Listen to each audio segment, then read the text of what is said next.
प्रणाम प्रभु जी। हाँ जी, प्रणाम। बोलिए, बोलिए। प्रभु जी, प्रश्न उत्तर तो बहुत हो गए आपके साथ में। आज हम अपने सभी भाई बहनों के साथ में आपसे जुड़ा कुछ प्रसंग शेयर करना चाहते हैं। तो क्या आपकी आज्ञा है? हाँ, बोलिए।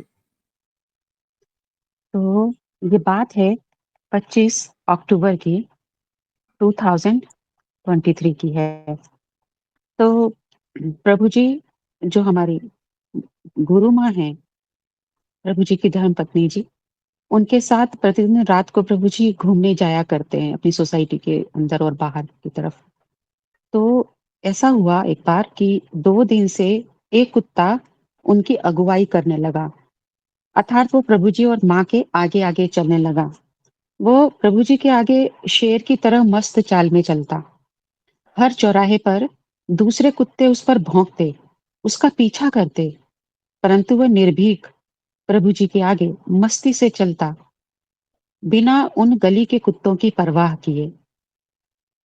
और प्रभु जी को उनके घर के आगे आकर ही छोड़ता और वहां पर छोड़ने के बाद प्रेम पूर्वक दृष्टि से प्रभु जी की तरफ देखता। ऐसा करते हुए उस कुत्ते को 2 दिन बीत चुके थे। प्रभु जी कृपा निधान है, करुणा निधान है। तो प्रभु जी की करुणा और प्रेम उस कुत्ते पर बरस ही गया। प्रभु जी ने उसकी आंखों में देखा और एक मूक वार्तालाप, मौन वार्तालाप किया और उसे कहा कि इस जन्म में तुम अपनी मर्यादा में रहते हुए कर्म करना तथा सबके साथ प्रेम पूर्ण व्यवहार करना, तो तुम्हारी पशु योनि से मुक्ति होकर तुम्हें मानव जन्म प्राप्त होगा। यह मेरा आशीर्वाद है।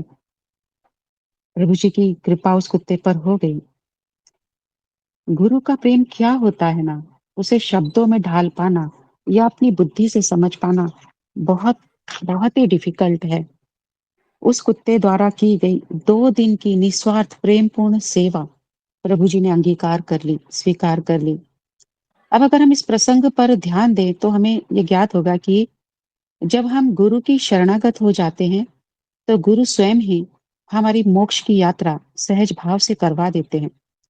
ज़रूरत है तो पूर्ण श्रद्धा, निस्वार्थ प्रेम और अनन्य शरणागति की।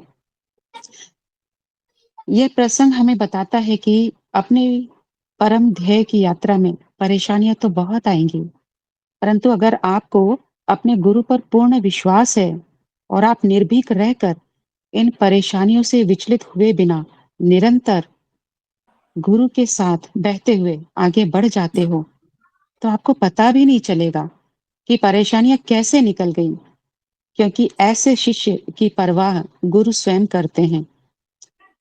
ये है गुरु का प्रेम, अनंत करुणा, अनंत करुणा, जिसे हमारी तुच्छ बुद्धि माप भी नहीं सकती है। तो प्रभु जी धन्यवाद। आज आपने इस प्रसंग को यहाँ पे प्रस्तुत करने का हमें परमिशन दिया। बहुत समय से मन में था इस प्रसंग को लेकर आने का यहाँ पर, और आगे भी हम ऐसे ही कुछ प्रभु जी से जुड़े हुए प्रसंगों को आप सभी के समक्ष लेके आना चाहेंगे। गुरु एक शरीर नहीं है और गुरु को शरीर मानना सबसे बड़ी भूल है। बस इतना ही कहना चाहेंगे प्रभु जी। अनंत कोटि आभार। प्रणाम भगवान। हाँ जी, नमस्ते, नमस्ते।